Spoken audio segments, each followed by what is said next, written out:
Hola a todos mis queridos alumnos, les habla el doctor Ronald Barreto y en el día de hoy vamos a continuar con receptores con actividad enzimática intrínseca, la parte número 2. En la primera parte conocimos el concepto del receptor, la clasificación, las diferentes familias, vimos también los principales señalizadores que básicamente todos actúan como factores de crecimiento porque las rutas una vez que conocimos todos los mecanismos de interacción entre los módulos proteicos, el ensamblaje, los tipos de proteínas, la conformación de la plataforma y el signalosoma, entendimos que básicamente las rutas que desencadenan esta activación de este receptor son rutas de diferenciación, de crecimiento, de proliferación y maduración celular. En el día de hoy nos vamos a enfocar en estos tópicos donde vamos a comprender la familia de las RAS.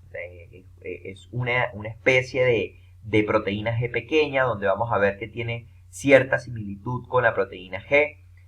Vamos a estudiar su estructura, sus tipos, funcionalidad, regulación y el concepto de oncogenes, porque cuando ocurren mutaciones a nivel de este tipo de proteínas puede desencadenar proliferación de forma permanente que degenera en cáncer. Vamos a hablar también de las rutas de las MAP quinasas, que es la ruta mitogénica. Vamos a hablar de la insulina, del componente tanto mitogénico de mitosis como a su vez el componente de regulador homeostático de la glicemia, que es su acción hipoglicemiante. Hablaremos del receptor de insulina, cómo está estructurado, cuáles son las principales rutas de señalización implicadas en la activación de PKB. Y hablaremos de esta proteína quinasa B, su estructura, tipo, funcionalidad y regulación en conjunto con todas sus funciones, su componente metabólico, cómo participa en la homeostasis de la glucosa, en la síntesis del glucógeno, síntesis de proteína y de lípidos, y cómo activa los mecanismos de sobrevivencia antiapoptóticos y genera también expresión génica. Por otro lado, vamos a ver cómo se regulan los receptores tirosina quinasa y por qué es importante relacionado con el concepto de oncogénesis esta regulación, como también veremos vías de convergencia nuclear en la activación de otras rutas como la angiogénesis, cuando veamos la activación de la fosfolipasa C gamma que participa en esta angiogénesis en conjunto con las MAP quinasas. Y por último vamos a hablar de la ruta apoptótica. Vamos a iniciar con proteína G pequeñas, la gran familia de las RAS. Cuando nosotros hablamos de una proteína G pequeñas, ustedes tienen que imaginarse solamente la subunidad alfa. Es una proteína monomérica que tiene la capacidad de asociarse a GDP o a GTP y por lo tanto va a tener sus activadores o reguladores positivos y negativos. Por ejemplo, GEF va a actuar como un regulador positivo porque va a ser el factor intercambiador de nucleótidos el cual va a cambiar a GDP por GTP pasando a su conformación activa de todas estas proteínas G pequeñas, llámese RAS, llámese RORAC, llámese RAP, RAN o ARF. De hecho, ya hemos visto varias de ellas cuando vimos receptores acoplados a proteína G. Recuerdo que RORAC la vimos en las rutas de contracción y a ARF y la vimos en la regulación del tránsito vesicular y expresión de acuaporinas inducidas por la PKA. Entonces fíjense que lo más importante de esta lámina es, bueno, conocer que existen estas proteínas G pequeñas que solamente tienen una única subunidad, son monoméricas, que pueden ser activadas por GEF e inhibidas o por GAP. Debido a que GAP es la proteína aceleradora de la actividad GTPásica, entonces por lo tanto recordemos que esta proteína de forma enzimática tiene una actividad GTPasa, escinde el grupo gamma, el grupo fosfato gamma del GTP, reconstruyendo su estado de reposo unido al GDP. Lo que vamos a estudiar el día de hoy va a ser a RAS porque está implicada en la activación de las rutas mitogénicas. Ya nosotros vimos a RORAC en los receptores acoplados a proteína G, cuando vimos la activación de PKC, por ejemplo. Vimos que participaba en la contracción muscular lisa. Vamos a estudiar también RAP en consecuencia de una de las rutas de activación de la insulina, donde veremos que PKB participa en la regulación de este tipo de proteínas para la expresión de los GLUT a nivel de la membrana plasmática. Por lo tanto, regula el tránsito vesicular como en conjunto con ARF, que también regula el tránsito vesicular, pero en vez de expresar los GLUT, expresa las aquaporinas. Por otro lado, también tenemos RAN, que se encarga del tránsito nuclear y posiblemente lo hayan visto en el bloque de genética. Ok, pasamos entonces a la regulación de RAS. Recordemos que toda proteína G pequeña, y la proteína G en general, va a tener un activador GEP y va a tener un inactivador GAP. ¿Qué quiere decir esto? Recordemos que ella se encuentra unida a GDP y por lo tanto permanece inactiva. Cuando tenemos un factor intercambiador de nucleótidos, sustituimos a GDP por GTP y pasamos entonces a la configuración RAS activa. El principal activador de esta ruta RAS o ruta mitogénica es el complejo GRB2-SOS, que previamente ha sido estimulado por un receptor tirosina quinasa por un estímulo trófico, ya sea por una molécula señalizadora que actúa como un factor de crecimiento y por lo tanto estimulación de esta proteína oncogénica, activación de las rutas mitogénicas. Se puede decir que inicia la ruta mitogénica cuando RAS se encuentra activa porque va a ser el que va a reclutar a todas las MAP quinasas en escalera para generar entonces luego la translocación nuclear. ¿Cómo se inactiva RAS? Cuando ella se encuentra unida a GTP, aumenta la afinidad por todas aquellas proteínas aceleradoras de la actividad GTP-ácica y por lo tanto podemos escindir ese fosfato gamma a nivel del GTP y volver a reconstruir el complejo RAS unido a GDP, que por lo tanto permanece inactivo. Si ustedes se fijan, otra de las regulaciones que tenemos a nivel de RAS es que ella se encuentra anclada a nivel de la membrana plasmática mediante residuos de ácido palmítico y residuos tipo farnesilo, debido a que tiene múltiples grupos sulfidrilos que son capaces de anclarse a estos puntos de la membrana plasmática.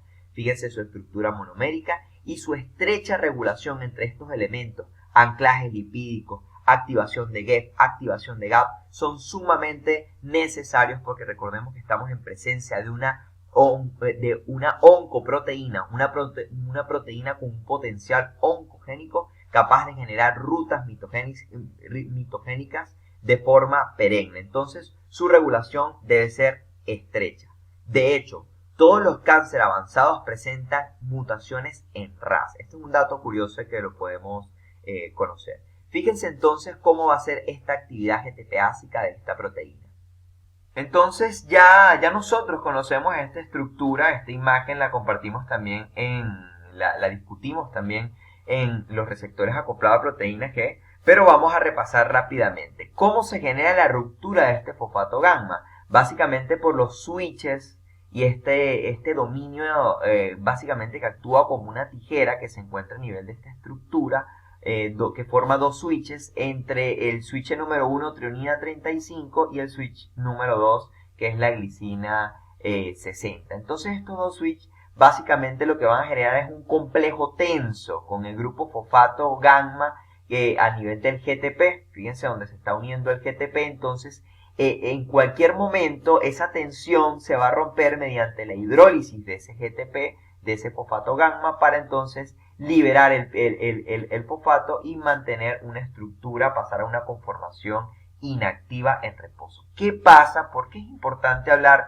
de las mutaciones de RAS? Porque recordemos que RAS es la principal proteína efectora de la ruta de las MAP quinasas. Entonces, una mutación en la trionina 35 o en la glicina 60 que deje a este complejo que pase de estar tenso a estar estable, puede generar una proliferación descontrolada por falla en la regulación. Recordemos que regulamos a RAS cuando ella se encuentra unida a GDP, por lo tanto a nosotros nos interesa que el complejo permanezca tenso, porque esta tensión va a facilitar esa hidrólisis y por lo tanto la actividad GTP-ácica. Y así básicamente es como actúa GAP. Si nosotros nos fijamos, aquí está RAS, ya sabemos que tienen los dos switch, uno de glicina y otro de trionina, que genera una tensión, pero a su vez presenta otro punto en la lisina 16.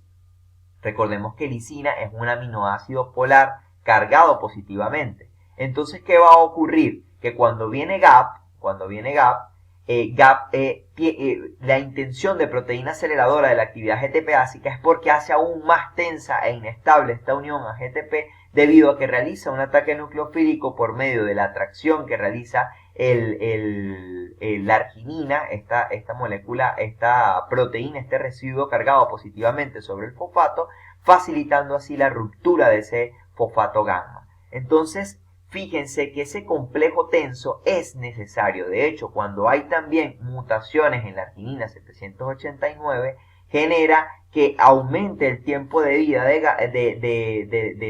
la proteína G, en este caso de RAS, hace que permanezca mayor tiempo activo. ¿Por qué? Porque no se acelera esta actividad GTP-ácica, porque no se genera el ataque nucleofílico. Por otro lado, también existen otros elementos en la regulación de GEF. Recordemos que GEF, el principal GEF activador de RAS va a ser el complejo que se genera GRB2 y SOS a nivel de los receptores tirosina quinasa. Entonces, cuando están activos este complejo, ellos van a realizar el factor intercambiador de nucleótidos.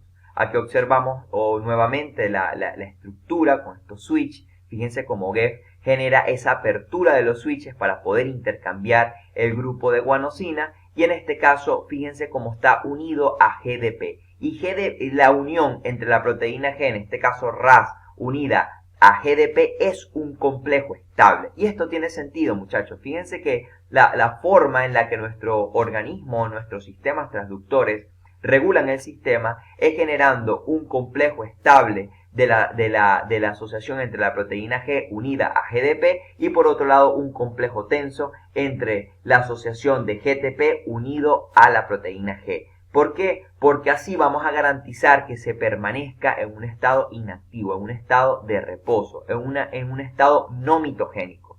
Entonces, ¿qué pasa? Muchas veces, si se fijan acá, aquí está el residuo de lisina 16, y este residuo de lisina tiene múltiples grupos funcionales amino que le confieren esa peculiaridad de muchas cargas positivas que entran en contacto con las cargas negativas del fosfato, y por lo tanto este complejo es estable. Muchas veces en las mutaciones que se puedan generar en esta lisina 16 genera que por el contrario el complejo estable pase a ser con GTP. Entonces, ¿qué quiere decir esto? Que cuando viene GEF intercambia el nucleótido de GTP por GTP, ya que ese anteriormente era un complejo inestable. Entonces vamos ahora a tener un complejo estable unido al GTP, y aún en presencia de una proteína aceleradora de la actividad GTP-ácica no se va a generar la incisión. Entonces traigo esto a colisión y soy bastante explícito con esto, porque la mayoría de las patologías moleculares que son generadas, que degeneran en cáncer, hay mutación en RAS, ya sea en los switches de treonina 35 y de glicina, o ya sea también a nivel de lisina 16 o de la arginina 789 de GAP.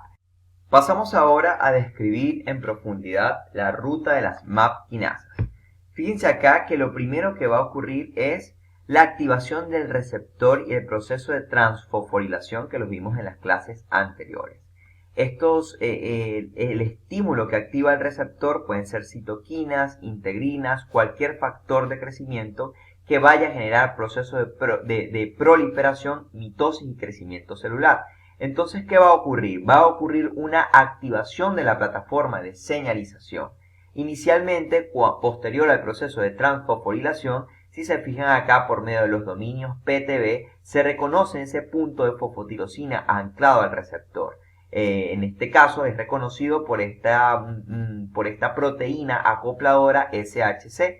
Esta a su vez va a ser fosforilada en residuos de tirosina por el receptor, y va a poner otro punto de anclaje que va a ser reconocido por el complejo que se encuentra a nivel de esta terminal membranal, a nivel de la membrana plasmática, que es GRB2 y SOS. Estos se encuentran unidos por medio de la interacción o el módulo proteico rico en prolina y la interacción SH3 que reconoce esta secuencia de prolina. Entonces, al reconocer por medio del dominio SH2 este punto de fosfotirosina en la proteína acopladora SHC, se genera entonces la activación del complejo. Una vez que se activa el complejo y está conformado GRB2 y SOS, activan a RAS porque resulta que SOS es reclutado por GRB2 porque SOS es un GEP, actúa como un factor intercambiador de nucleótidos. Entonces vamos a sustituir la GDP de RAS, que era un complejo estable, por GTP, y cuando se encuentra RAS unida a GTP pasa a estar activa. Entonces RAS, una vez activa, va a generar el fenómeno de reclutamiento proteico y formación del signalosoma de todos los demás constituyentes. Llámese la vía de la PI3K con activación de la PKB, que puede generar diferentes cambios a nivel del citoesqueleto, diferentes transformaciones del citoesqueleto, como también va a frenar la apoptosis, como a su vez puede inducir la transcripción de genes por medio de la activación de las llanusquinasas o incluso otra transcripción de genes de ciclinas por medio de la activación de la mitosis y las MAP-quinasas. Y por otro lado también puede generar remodelado del citoesqueleto por la activación del RAL-GEP, posteriormente RAL y RAC. Entonces fíjense cuál es otro punto de regulación de esta ruta, la activación de RAF. Resulta que RAF se encuentra plegado e inhibido cuando se encuentra constituido de forma monomérica.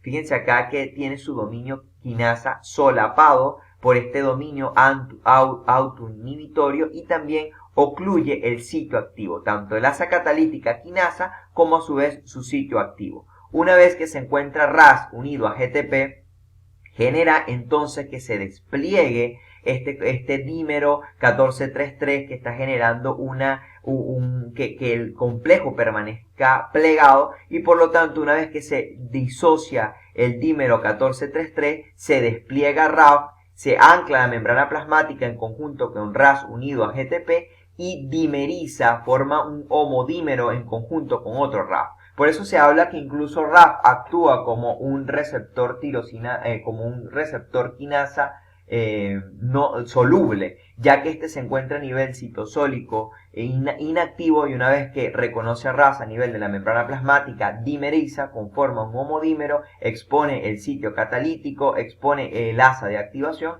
y por lo tanto se transfosforila. Una vez transfosforilado, genera múltiples puntos de anclaje para el resto de todas las quinasas. Y entonces empieza este reclutamiento proteico por medio de ese ensamblaje a nivel de la membrana plasmática, y se conoce este fenómeno como una fosforilación en escalera, porque resulta que estas MAP-quinasas, y de hecho se llaman MAP-quinasas porque están descritas 3 tipos de quinasas que enseguidilla se fosforilan. La MAP-quinasa, 3 veces quinasa, denominada RAF, de forma más simplificada, la MAP-quinasa, 2 veces quinasa, denominada MEC, y la MAP-quinasa, una sola vez quinasa, denominada ERK. Todas estas son serintrioninquinasas, y posterior a la dimerización de RAF y la exposición al sitio catalítico y el asa de activación, se genera entonces todo este fenómeno de fosforilación en escalera, y una vez activo ERK se va a generar las diferentes fosforilaciones de proteínas específicas que van a generar cambios en la actividad proteica, como a su vez puede generar a factores de transcripción que se van a traslocar a nivel nuclear y van a generar expresión génica. Y lo podemos ver acá. ERK, que es la MAP quinasa, solamente una quinasa, va a generar 2 funciones. Principalmente va a fosforilar a la proteína RSK. Y una vez que se encuentra la proteína RSK fosforilada, ambas se van a traslocar al núcleo. Y una vez en el núcleo, tanto la proteína RSK como ERK1 van a fosforilar a este complejo denominado factor de respuesta sérica. Este elemento denominado factor de respuesta sérica forma un complejo trimérico con ELK1. Entonces, ERK1 fosforila a ELK1 y RSK fosforila al factor de respuesta sérica. Una vez que están fosforilados por ambas quinasas, pasan entonces a actuar como factor de transcripción a nivel nuclear y expresar los elementos de respuesta sérica, que principalmente son genes tempranos CIFO-SILLON, que luego se van por medio de actividad ribosomal a sintetizar proteínas que van a ser las ciclinas, y luego estas van a progresar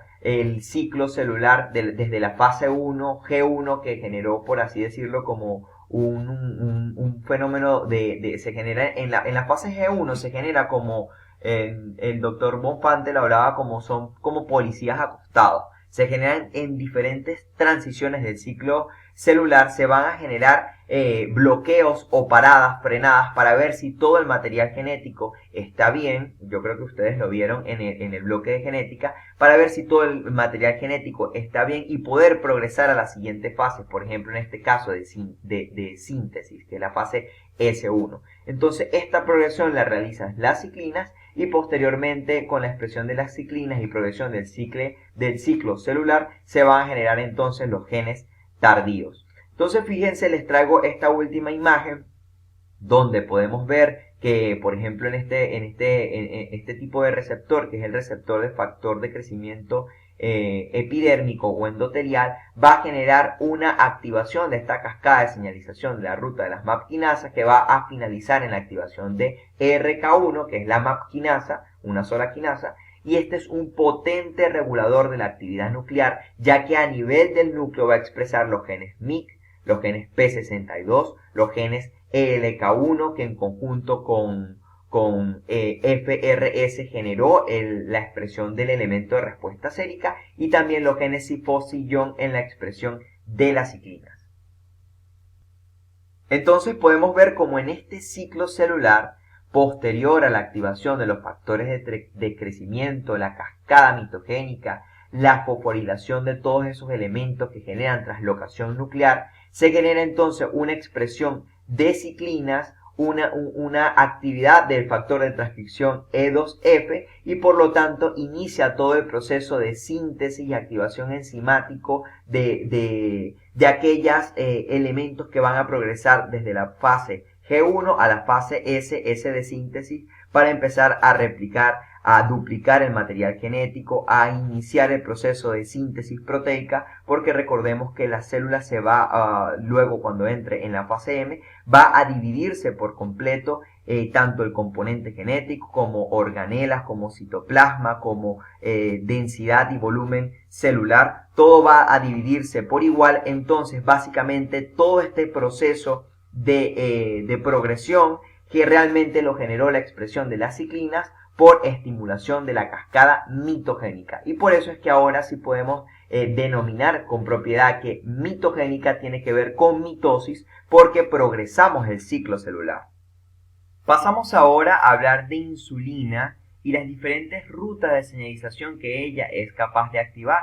Ya conociendo la ruta mitogénica, podemos entonces analizar que la insulina puede actuar como un señalizador trófico, de acuerdo a que cuando activa a su receptor se genera todo el proceso de transfosforilación, activación de la plataforma de señalización, el reclutamiento proteico del complejo GRB2, SOS, activación de RAS a su vez a RAF a todas las proteínas quinasas, MEC y ERK, y una vez que tenemos a ERK activa, se trasloca al núcleo, y esta a su vez fosforila al complejo de transcripción nuclear que se forma entre el trímero de ELK1 y el factor de respuesta sérica. Aquí obviamente también faltaría la otra participación de la ERSK por fosforilación de ERK. Pero entonces básicamente lo que se va a generar acá es el proceso de activación de la ruta mitogénica para proliferación, crecimiento y diferenciación celular. Y eso tiene sentido, porque cuando nosotros analizamos la insulina como un factor de crecimiento, ella también a su vez facilita la biodisponibilidad de la glucosa, facilita rutas de síntesis de glucógeno, glicólisis, facilita también la disminución de la glucosa a nivel del torrente sanguíneo, por lo tanto facilita la homeostasis y la biodisponibilidad de la glucosa. Cuando nosotros entramos en un periodo postprandial, aumenta las concentraciones de glucosa, y posteriormente a este incremento de las concentraciones de glucosa, estimulamos a las células beta pancreáticas para la liberación de insulina. Y aquí tenemos este esquema de liberación de insulina, que ya nosotros lo conocemos cuando analizamos los canales iónicos, y básicamente es es un estímulo metaboloeléctrico, porque una vez que aumentamos las concentraciones de glucosa, es captado a través del GLUT2, la glucosa pasa al ciclo, la descarboxilación oxidativa del piruvato, principalmente por la glicólisis y posterior al ciclo de Krebs, aumentamos las concentraciones de ATP y recordemos que tenemos un canal rectificador externo, el cual es sensible a las concentraciones de ATP, y una vez que bloqueamos a este canal, deja de permear potasio hacia el exterior celular, el interior se empieza a acumular cargas positivas, se despolariza la terminal de la membrana, activamos entonces a los canales de calcio voltaje dependientes, y este incremento de calcio genera entonces el proceso de exocitosis de los gránulos donde se encuentra acumulada la insulina, y liberamos entonces la insulina. La insulina va a activar principalmente a los receptores, va a expresar en la membrana plasmática aquellos receptores GLUT4 que se encuentran en el músculo y en el tejido adiposo. Y esto es una pregunta, esto es algo, muchachos, que ustedes tienen que saberlo, porque siempre se les van a preguntar en fisiopatología, en fisiología, en las revistas médicas, ¿cuál es el GLUT que es sensible a insulina? Y la respuesta es el GLUT4, porque posterior a la activación de la ruta de la AKT-PKB se genera translocación en la membrana plasmática del músculo liso y del tejido adiposo, para entonces posteriormente iniciar el proceso de captación de glucosa. Por otro lado, también tenemos otros GLUT. Fíjense en esta imagen bastante completa donde van a estar expresados, pero el que nos interesa desde el punto de vista bioquímico analizar el día de hoy es el que es inducido o activado por insulina. Pasamos entonces ahora a entender cómo está constituida la estructura del receptor de insulina. Este receptor de forma convencional tiene esta conformación que donde ya lo habíamos discutido originalmente en la primera parte de los receptores tirosina quinasa, donde veíamos que en el dominio extracelular eran ricos tanto en fibronectina como en cisteína. A su vez, nos llamaba la atención que no solamente formaban monómeros de forma inactiva, sino que estos estaban constituidos como heterodímeros que tienden a oligomerizar y formar heterotetrámeros, y básicamente esa es la estructura convencional de este receptor. Una vez que él se encuentra de forma inactiva, está constituyendo dímeros constitutivos, tanto el dominio alfa como el beta, unido por puentes disulfuro, que posterior a la interacción con la insulina oligomeriza configurándose en un heterotetrámero. Entonces, de forma inactiva se encuentran disociados ambos heterodímeros alfa-beta. Una vez que oligomeriza, se genera el proceso de transactivación, se generan múltiples puntos de fosfotirosina, donde el principal acoplador o la principal proteína que se asocia y que se agrupa a la plataforma de señalización va a ser el sustrato de receptor insulina, que es el IRS1.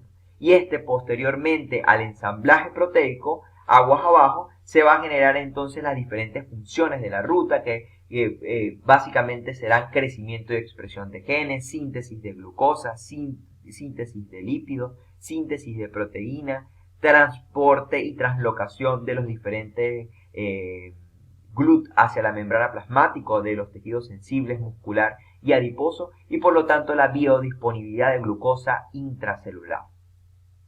Vamos a pasar ahora a entender cómo ocurre este proceso de transactivación de una manera más completa y profunda. Entonces ya partimos de que son dímeros constitutivos disociados que en su conformación inactiva permanecen así. Posterior a la interacción con su señalizador insulina, se genera entonces el proceso de transfosforilación cruzada entre los dominios homólogos alfa-beta con su contralateral alfa-beta, y se genera entonces el proceso de oligomerización del receptor. Constituyen ahora un tetrámero donde están unidos ambas unidades alfa por puentes disulfuro, que estas a su vez también se encuentran unidas a subunidades beta.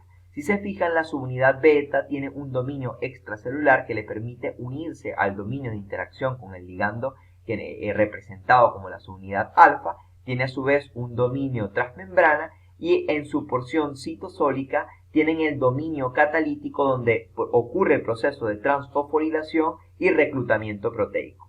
El principal proteína acopladora de la ruta va a ser el IRS1, que es el sustrato del receptor de insulina, donde posteriormente va a reclutar a otras proteínas como la PI3K, que esta quinasa de PIP2 va a fosforilar a PIP2 para pasarlo a PIP3 y generar entonces todo y constituir y conformar toda la plataforma de señalización. Entonces básicamente son dímeros constitutivos que de forma en reposo o inactivado están disociados y posterior al proceso de transfosforilación ocurre la oligomerización, se crean los diferentes puntos de fosfotirosina y se ensambla entonces la plataforma de señalización.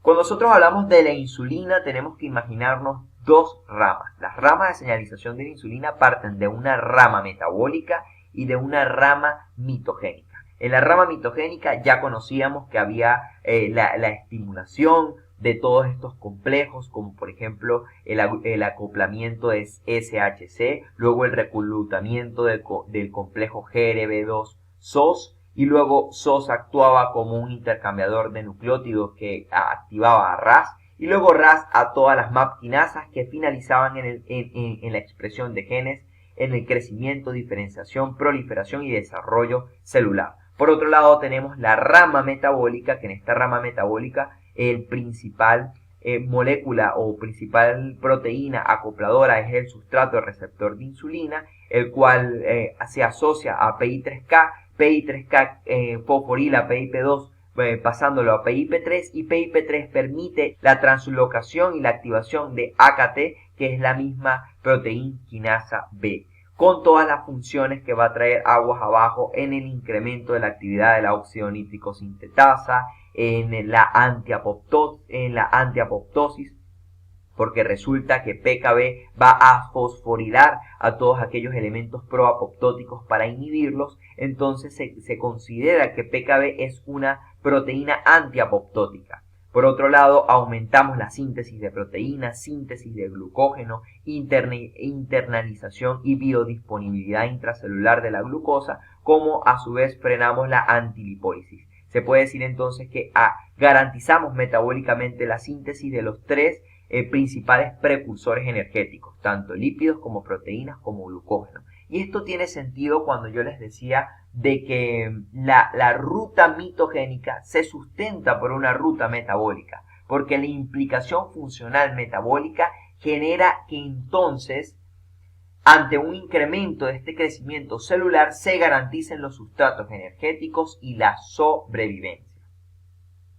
Y tiene sentido porque si nosotros vamos a aumentar el volumen celular, vamos a aumentar secundariamente la demanda energética y por lo tanto tenemos que garantizar que la rama mitogénica se sustente por una rama metabólica. Pasamos ahora a la principal quinasa de la ruta inducida por insulina, la cual es la PKB. ¿Cómo vamos a activar esta PKB? Posterior a la transactivación del receptor de insulina por los diferentes estímulos, factores de crecimiento, hormonas, citoquinas, tenemos entonces la activación de PI3K. Previamente PI3K se acopló al receptor por medio del sustrato de receptor de insulina, ¿ok? Entonces, una vez que tenemos a esta quinasa de PIP2 activo, vamos a pasar a PIP2 a PIP3. Y una vez que tenemos a PIP3, PIP3 va a permitir la translocación y el punto de anclaje de diferentes quinasas, a PKB, a PDK1 en conjunto con el complejo que forma con mTOR2 y también a PDK2. Entonces fíjense, son 4 quinasas las que se van a anclar a nivel de esta terminal membranal, a nivel de la membrana plasmática, por medio de esos puntos de fosfolípidos de PIP3.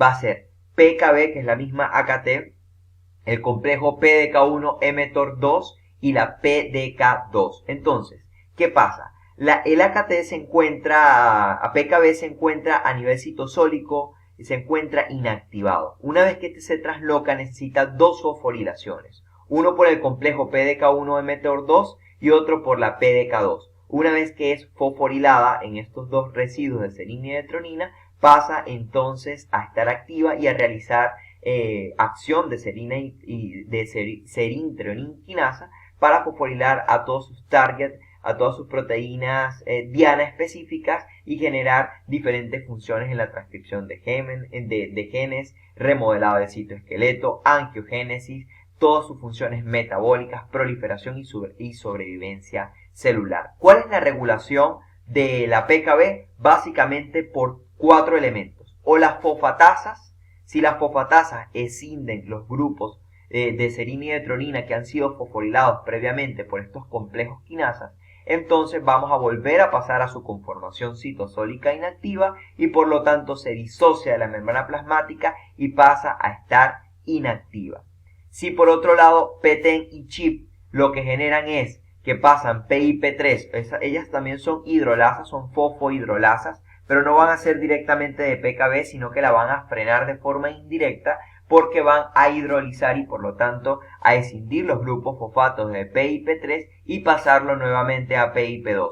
Y recordemos que PIP3 es el que pone, es el fosfolípido que pone los puntos de anclaje en la membrana plasmática para todas estas quinasas y por lo tanto esa plataforma de señalización se va a desamblar. Va a ocurrir una disociación de todos esos elementos a nivel de la membrana plasmática y por lo tanto va a estar inactivo PKB. Pasamos ahora a la estructura de la PKB. PKB ya sabemos que también se llama AKT, presenta 3 isoformas, 1, 2 y 3, y principalmente la más estudiada es la PKB, la isoforma número 1. Aquí observamos su gen, fíjense cómo es la estructura de este gen. Tiene 2 dominios regulatorios a los extremos, el dominio pH que le permite actuar como módulo de interacción proteica para reconocer a fosfolípidos de membrana fosforilados como PIP3 y por otro lado un dominio regulatorio que su principal regulación tanto positiva como negativa es por medio de la actividad quinasa. Y también tiene un dominio catalítico que representa su serin-treoninquinasa. Entonces, definimos los 3 dominios. El dominio pH de interacción a los fosfolípidos, el dominio catalítico serin-treoninquinasa y un dominio de regulación por medio de fosforilación. También presenta dominios de unión tanto al ATP, porque recordemos que a hacer sus sustratos, las fosfoproteínas, va a necesitar ATP para poder generar la función de quinasa, y a su vez el magnesio que le genera esa estabilidad al ATP.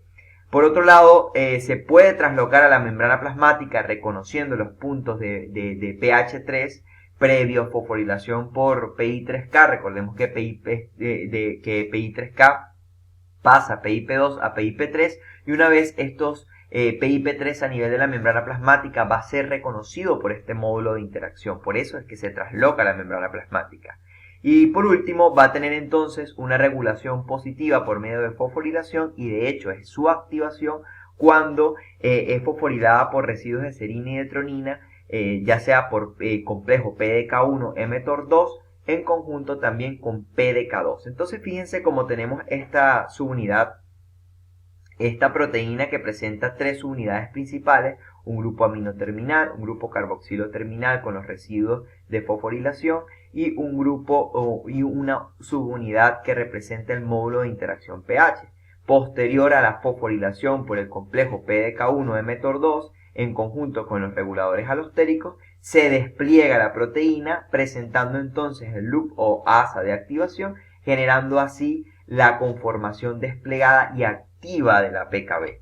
Por otro lado, si se fijan, la actividad de las fosfatasas generan de nuevo el plegamiento y la inactivación de la proteína, como a su vez hay algunas isoformas de la PKC, como la PKC epsilon, que pueden fosforilarlas en residuos de otros residuos de serina o de tirosina, generando entonces una inactivación.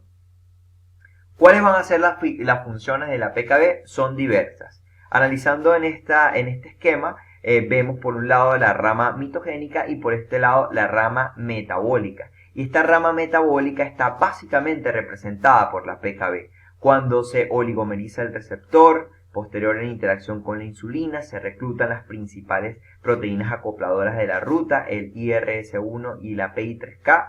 PI3K pasa de PIP2 a PIP3 y PIP3 forma diferentes puntos de anclaje para las diferentes complejos quinasa como PDK1, PDK2, mTOR2, fosforilan a AKT y AKT estando activa va a fosforilar todos estos sustratos o proteínas específicas, como va a fosforilar a BSL2, frenando así los procesos apoptóticos debido a que BSL2 garantiza la permeabilidad mitocondrial y por medio de la mitocondria se puede dar la ruta de apoptosis por vía intrínseca. Entonces es por ello que AKT expresa los genes BSL2 que garantiza la permeabilidad mitocondrial y por lo tanto actúa como una proteína antiapoptótica.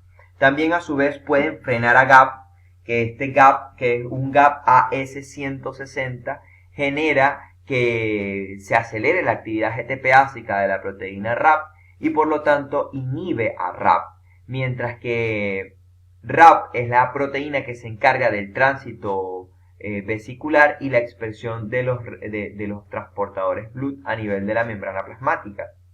Entonces lo que se va a generar es que al inhibir a GAP, la unión de RAP a GTP va a estar mucho más estable debido a que no se va a acelerar la actividad GTP ácica de RAP y por lo tanto RAP unido a GTP va a estar activo generando esta regulación del tránsito vesicular. Por otro lado, vamos a inhibir a la glucógeno sintetasa quinasa y recordemos que esta glucógeno sintetasa quinasa lo que tiene como efecto es fosforilar a la glucógeno quinasa para inhibirla. Entonces, inhibiendo el inhibidor vamos a garantizar la síntesis del glucógeno, debido a que si inhibimos a la glucógeno sintetasa quinasa, la glucógeno sintetasa va a estar activa sintetizando glucógeno. Por otro lado, vamos a frenar los genes FOXO e indirectamente favorecer la adipogénesis y también vamos a fosforilar a mTOR1, en este caso no sería mTOR2 porque mTOR2 es el que activa la AKT, en este caso sería a mTOR1 para aumentar la síntesis proteica. Entonces, ¿por qué decimos que la insulina es hipoglicemiante? ¿Por qué decimos que disminuyen las concentraciones de glucosa a nivel sanguíneo? Fíjense acá, imagínense que este es el torrente sanguíneo con el incremento de las concentraciones de glucosa. ¿Qué sucede? Que posterior a la estimulación del receptor y la activación de PKB va a generar inhibición de GAP. Y esta proteína GAP, no va a poder acelerar la actividad GTP ácica de RAP y RAP va a estar activo unido a GTP. Una vez que RAP está activo, se encarga de generar regulación en el tránsito vesicular de forma positiva, traslocando las vesículas de almacenamiento de los GLUT, las cuales se encuentran adosadas al citoesqueleto. Una vez que RAP se encuentra unido a GTP, se disocia del citoesqueleto y trasloca entonces los receptores GLUT a la membrana plasmática de los tejidos sensibles, muscular y adiposo para captar toda esa glucosa, todo ese exceso de glucosa que se encuentra incrementado en el estado postprandial, disminuyendo así por medio de la internalización, biodisponibilidad, glicólisis, síntesis de glicógeno y todas las demás rutas metabólicas en cuestión. Entonces, básicamente por eso es que la insulina es hipoglicemiante. Ahora, ¿por qué es antiapoptótica también? ¿Por qué activa todas esas cascadas de sobrevivencia? Debido a que, una vez, ya esto no lo conocemos, pero permítame repetirles, una vez que es activado el receptor PI3K pasa PIP2 a PIP3, se generan los puntos de anclaje para PDK1 y PKB, en conjunto con mTOR2 se genera la fosforilación de PKB y una vez que PKB está activa va a fosforilar a BAT y BAT es una proteína proapoptótica. Esta la vamos a ver en la ruta apoptótica. Entonces, cuando BAT se encuentra formando un complejo con la proteína de inhibitoria de la apoptosis, genera un complejo estable que la mantiene sostenida, que la mantiene anclada a BAT. Entonces, cuando BAT se fosforila, se disocia de la proteína inhibitoria de la apoptosis y a su vez esta pasa a formar otro complejo con la proteína 1433 que ya habíamos visto con RAF, que esta 1433 básicamente lo que genera es una ubiquitinación precoz de las proteínas. Entonces, a ubiquitinizar a BAT no va a poder desencadenar la ruta apoptótica y se pone entonces en mecanismo todos los procesos o todas las rutas de sobrevivencia mediante la inhibición de la apoptosis. Entonces, fíjense cómo PKB estimula rutas de sobrevivencia celular tanto metabólicas por el incremento de la síntesis de proteína, síntesis de lípidos, metabolismo y biodisponibilidad de la glucosa, como a su vez la síntesis de glucógeno, y por otro lado inhibimos a las proteínas proapoptóticas. De forma general, ya conociendo entonces todas las funciones de la PKB, ya podríamos desglosarlas en antiapoptóticas mediante la ubiquitinación de BAT, también mediante la expresión génica de BCL2 que garantiza la permeabilidad mitocondrial. Frenamos también la actividad de las proteasas, entonces las proteasas no pueden degradar las estructuras citosólicas nucleares y celulares.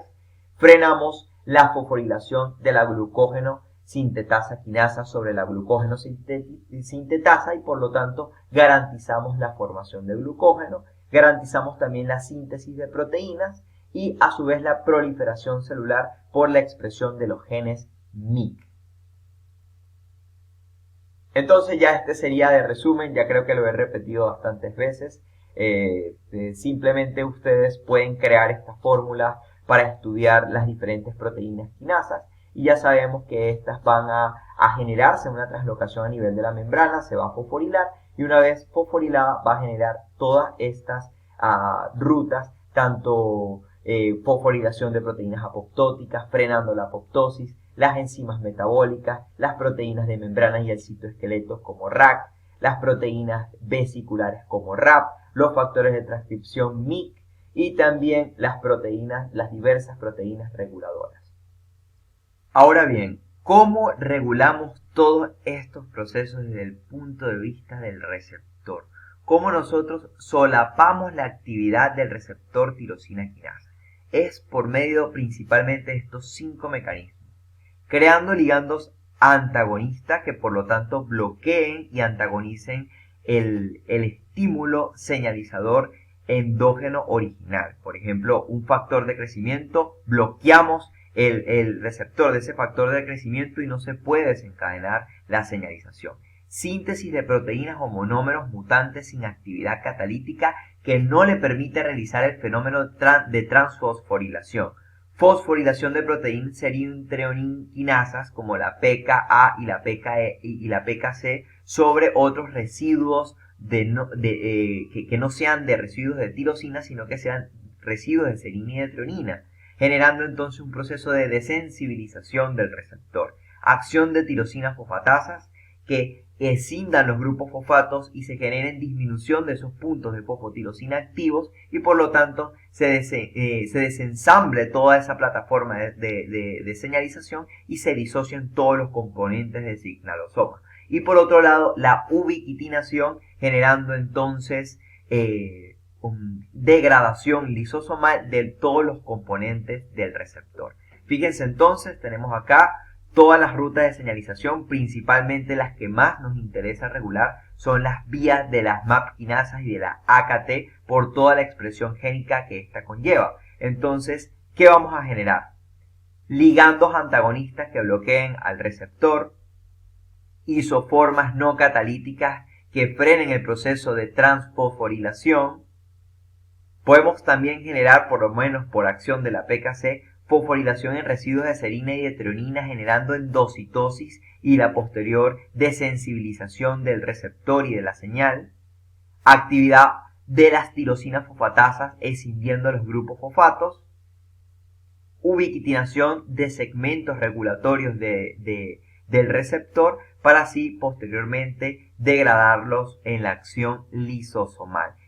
Por medio de todos estos grupos o mecanismos de regulación, podemos entonces frenar toda la actividad mitótica, toda la actividad metabólica y toda la actividad de expresión génica. Y por último, tenemos a esta proteína PTEN, que ya la habíamos mencionado en láminas anteriores, donde su principal función es pasar PIP3 a PIP2 por medio de la hidrólisis de ese grupo fosforilado del fosfatidilinositol 3-fosfato. Pasando PIP3 a PIP2, dejamos de tener este punto de anclaje para todas las diversas proteínas, llámese fosfolipasa C-gamma, llámese la ruta de las MAP quinasas, llámese la ruta de la AKT-PKB, y entonces, por lo tanto, frenamos la expresión génica, frenamos las rutas mitogénicas, frenamos toda esa biodisponibilidad metabólica, y por eso es que PTEN es considerado un gen supresor de tumor, porque cuando hay defectos o alteraciones o mutaciones en este gen, se generan catástrofes desde el punto de vista molecular, porque empieza a exacerbarse toda la señalización mediada por la vía de la PI3K con toda la expresión genética, crecimiento, proliferación y desarrollo. Ahora, ¿cómo podemos activar también a la fosfolipasa C-gamma? Recordemos que toda fosfolipasa que sea activada por receptores tirosina quinasa ya no es beta, sino que es gamma. Y esta tiene una predisposición desde el punto de vista genético y bioquímico hacia la expresión de los factores de transcripción.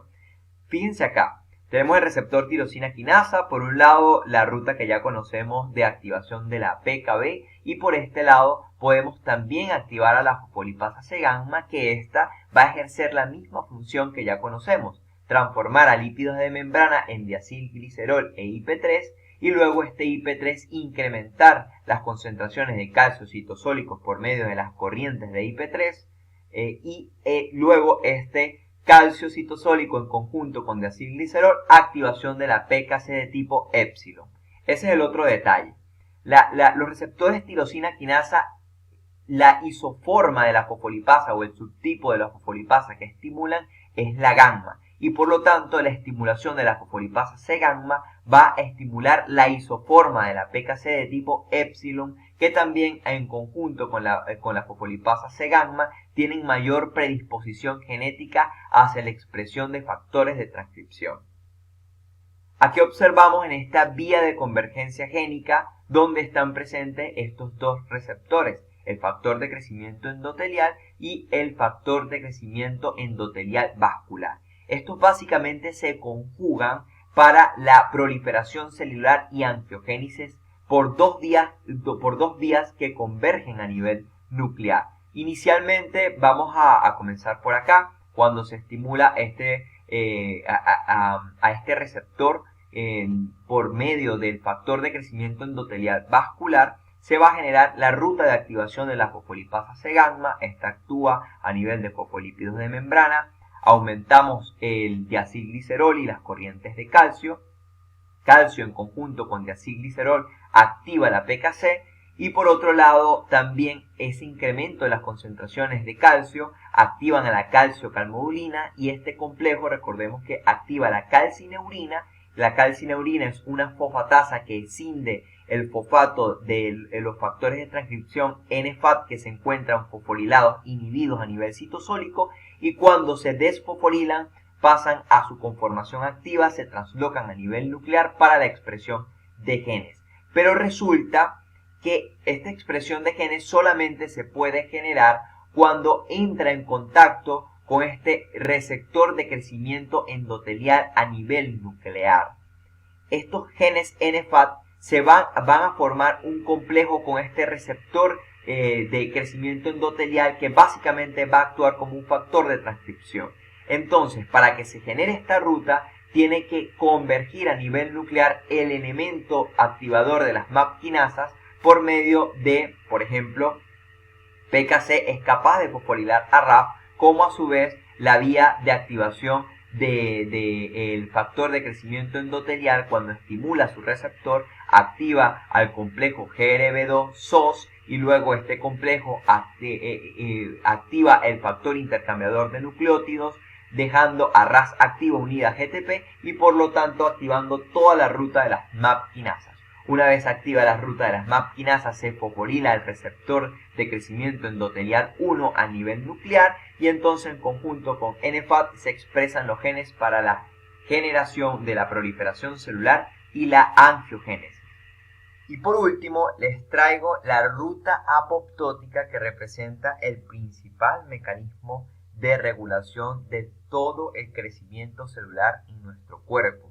Y resulta fisiológico que no solamente nuestro cuerpo esté sintetizando constantemente células porque las está recambiando, pero precisamente esas que se están recambiando es porque sus proteínas han envejecido, es porque su material genético está presentando fallas, está presentando mutaciones, está presentando infecciones, está presentando estrés oxidativo y entonces por lo tanto degenera de forma fisiológica en la apoptosis y posteriormente se recambia con la mitogénesis. Entonces el concepto de apoptosis quiero que sepan que es totalmente fisiológico y es importante estudiarlo y entenderlo. Primero, para hablar de apoptosis tenemos que conocer que existe una vía extrínseca y una vía intrínseca. La vía extrínseca principalmente se genera por los señalizadores de la muerte. Llámese el factor de necrosis tumoral, que es una de las citoquinas que ustedes van a ver en los seminarios, como también el ligando FAS, que es un ligando de la muerte. ¿Ok? Entonces, cada uno tiene sus receptores, ya sean el receptor FAS o el receptor de necrosis tumoral, que de hecho el factor de necrosis tumoral, como su nombre lo indica, necrosis, autólisis, degradación, fragmentación de células tumorales, es uno de los principales mecanismos por los cuales, aparte, por ejemplo, de la estimulación de las células natural killer, tanto las natural killer como el factor de necrosis tumoral se encarga de suprimir el crecimiento anómalo, oncogénico o tumoral de todas las células que han perdido regulaciones homeostáticas. Eso es muy importante considerarlo. Por otro lado, otro de los estímulos que activan la liberación de este tipo de señalizadores pueden ser las infecciones, como por ejemplo las virales, por medio de la estimulación de los interferones. Se generan muchas veces ataque a nivel de las células que han sido infectadas por virus, el estrés oxidativo de tipo sistémico y también la inflamación crónica. Recordemos que el calcio es citotóxico y puede generar inflamación crónica que puede desencadenar liberación de estos señalizadores de la muerte. Entonces, bueno, lo que quiero que entendamos es que estos receptores son macroreceptores, de hecho trimerizan, oligomerizan, forman una especie de signalosoma a nivel de la terminal, a nivel de la superficie celular, con muchos coestimuladores de la ruta, como por lo menos los FAT, los TRAT, y traen en conjunto activación de caspasas que por lo menos la caspasa 8 se considera que es la caspasa de iniciación de la ruta extracelular o extrínseca. La vía extracelular o extrínseca de apoptosis inicia con la activación de la caspasa 8. Y por otro lado tenemos también vía intrínseca, que puede ser por las concentraciones de calcio citotóxico, también por la depresión en la fase aguda de los nutrientes. Cuando las células se quedan sin nutrientes, entran en un proceso de inflamación. La célula básicamente se infla, se hincha y luego estalla, y es un proceso fisiológico porque en la fase aguda, cuando no hay ni nutrientes, como por ejemplo en las fases agudas de hipoxia o de isquemia, se va a generar una ruta apoptótica. Luego se discutirá que, por ejemplo, hay otras rutas ya cuando hay una depresión de nutrientes crónicas, que más bien es paradójico porque genera más bien sobrevivencia celular. La célula se acostumbra a ese estado de hipoxia, a ese estado de isquemia, y pasa por el contrario, a desarrollar rutas de sobrevivencia celular. Pero en la depresión de nutrientes de forma aguda genera aumento de volumen a nivel celular, inflamación, y por lo tanto finaliza en la apoptosis por vía intrínseca. Como también alteraciones a nivel nuclear, como daño a nivel nuclear o mutaciones genéticas. Otro de los estímulos que no les mencioné a nivel extracelular es que en la membrana plasmática, cuando cambia su conformación o cuando los canales iónicos pierden su conductancia, su capacitancia, sus propiedades biofísicas, también son estímulos que se generan activación de las rutas de apoptosis por vía extrínseca. Entonces, bueno, básicamente la de vía intrínseca tiene que ver con la liberación de todos los componentes mitocondriales como citocromo C, como calcio, como hidrogeniones, y se genera entonces cambios a nivel metabólico intracelular que desencadenan también en la activación de caspasas. Y finalizan en la degradación de todos los componentes proteicos, enzimáticos, receptores, organelas, fragmentación nuclear, fragmentación de la membrana plasmática y posteriormente incluso hasta se liberan citoquinas proinflamatorias para que sean por medio de la quimiotaxis atraídos los macrófagos, los neutrófilos, y entonces pasen a fagocitarse en los fragmentos celulares residuales. Y finaliza entonces en la muerte celular. Básicamente ese es un resumen a grosso modo de lo que representa la apoptosis. Ahora pasamos a estudiar cuál es la ruta de señalización que utilizan estos receptores tanto para la vía intrínseca, para la vía intrínseca, la vía extrínseca y el nivel de convergencia a nivel de las procaspasa 3. Bueno, fíjense. Primero lo que va a ocurrir es la interacción con este receptor, que es el receptor de la muerte, que presenta básicamente, inicialmente son trímeros, pero luego se van adicionando los diferentes adaptadores y factores como por ejemplo FAT, generando entonces una oligomerización del receptor. Una vez que está activo, por ejemplo, por un ligando FAS, en este caso, fíjense, este receptor presenta interacción con el ligando FAS, tiene un dominio transmembrana y otro citosólico que actúa como un adaptador que recluta la procaspasa 8. Cuando hablamos de procaspasa, cuando ustedes vean que en el prefijo pro, significa que se están liberando en forma de zimógeno. ¿Qué significa eso?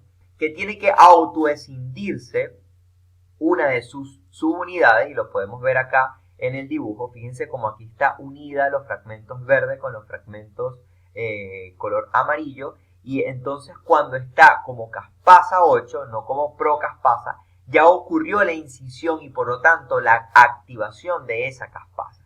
Básicamente las caspasas son proteasas y una vez que entra en contacto esta procaspasa de iniciación con el adaptador FAT, pasa a autoescindirse esos residuos regulatorios y conforma entonces la caspasa 8. La caspasa 8 tiene principalmente una función que es degradar a BIT. Degrada las unidades regulatorias de BIT y activa a BIT. Una vez que BIT está activado, genera un desajuste en la permeabilidad de la membrana mitocondrial. Y entonces aquí empieza un versus, por así decirlo, entre las proteínas que son proapoptóticas y entre las proteínas que son antiapoptóticas. Si ustedes se fijan, BCLX, BCIXL y BCI2, estas son proteínas que se encargan de garantizar la permeabilidad de la mitocondria, la permeabilidad de la membrana de la mitocondria. Entonces, BIT lo que va a hacer es reclutar a VAX para generar entonces un fenómeno de desajuste de la permeabilidad mitocondrial y por lo tanto también frenan la acción que generan BCXL y BCI2 en proteger la mitocondria. Cuando se fragmenta la mitocondria, lo primero que se empieza a liberar es el calcio y el citocromo C. Calcio a su vez va a activar, por ejemplo, como a la calpaína, que se va a encargar de degradar a todos los segmentos regulatorios de las proteínas para generar un desajuste desde el punto de vista enzimático y metabólico, mientras que el citocromo va a conformar lo que se denomina el apoptosoma. ¿Cuáles son los tres constituyentes del apoptosoma? APAF1, la procaspasa 9 y el apoptosoma. Una vez que se integran estos tres elementos, el citocromo C liberado de la mitocondria, el APAF1 reclutado por las concentraciones de calcio, entran en contacto con la procaspasa, se genera el apoptosoma y el apoptosoma madura a la procaspasa 9 en caspasa 9. Fíjense cómo se escinden sus grupos regulatorios y pasan entonces a constituir el fragmento activo de este sigmógeno que es la caspasa 9. La caspasa 8 y caspasa 9 convergen a nivel de la procaspasa 3 para escindir los fragmentos regulatorios de la procaspasa 3 y pasarla a caspasa 3. Y luego esta caspasa 3 va a generar proteólisis, va a generar proteólisis de todos los elementos, no solamente a nivel citosólico, sino también a nivel nuclear. Por otro lado, hay otras proteínas que son antiapoptóticas, que ya las mencionamos, BCL2 y BCLXL, estas en conjunto con IAPAPs. Estas por ejemplo, son proteínas inhibidoras de la apoptosis y estas frenan la actividad de la procaspasa, evita que la procaspasa se autoescinda y por lo tanto forme a la caspasa 3, mientras que BCLXL y BCL2 van a frenar la actividad de BIT y van a frenar la actividad de VAX y por lo tanto van a generar inhibición del desajuste de la permeabilidad mitocondrial. Por otro lado, ¿qué va a pasar? Recordemos que BAT se encuentra en conjunto con BIT y VAX, ellos tres van a formar un complejo. Aquí no está señalado, ya se los voy a colocar en la lámina, pero BIT, VAX y BAT van a formar un complejo que va a reclutar a SMAC y a Diablo. Estos van a formar a SINAC y a Diablo. SINAC y Diablo forman un complejo que inhibe a la proteína inhibitoria de la apoptosis. Y al inhibir al inhibidor, entonces la procaspasa ya no va a estar frenada por esta proteína inhibitoria de la apoptosis y se va a generar la incisión por acción de la caspasa 8 y la caspasa 9. Por otro lado, analizando la vía intrínseca de la apoptosis, siempre es por daños a nivel nuclear. Todo daño a nivel nuclear o incremento súbito de las concentraciones citosólicas de calcio generan activación de la vía intrínseca con la consiguiente activación directa de la caspasa 2 y la caspasa 2 escinde fragmentos regulatorios de VAX y por lo tanto VAX recluta BIT y ocurre todo este fenómeno que ya habíamos discutido anteriormente. Tiene que ocurrir vías tanto de convergencia intrínseca como extrínseca para garantizar entonces la activación de la caspasa 3 y la activación de las nucleáceas y de todos los elementos y componentes celulares. Bueno muchachos, esto ha sido todo por el día de hoy. Voy a cerrar con esta noción, con este pensamiento que les traigo. Muchas veces nosotros nos enfocamos estrictamente en estudiar, conocer, dominar, profundizar todos los aspectos fisiopatológicos, terapéuticos y pronósticos de una enfermedad, pero nos olvidamos que es el ser que está abordando esa enfermedad, está constituido por un componente mental, un componente espiritual y un componente físico. Así que sí, los invito a que no sean buenos médicos, sino que sean grandes médicos, excepcionales médicos, porque no solamente van a ver a la enfermedad, sino que también van a tratar a ese paciente que tiene la enfermedad. Bueno muchachos, muchas gracias. Nos vemos en la siguiente clase cuando estudiemos los receptores para citoquinas. Hasta luego.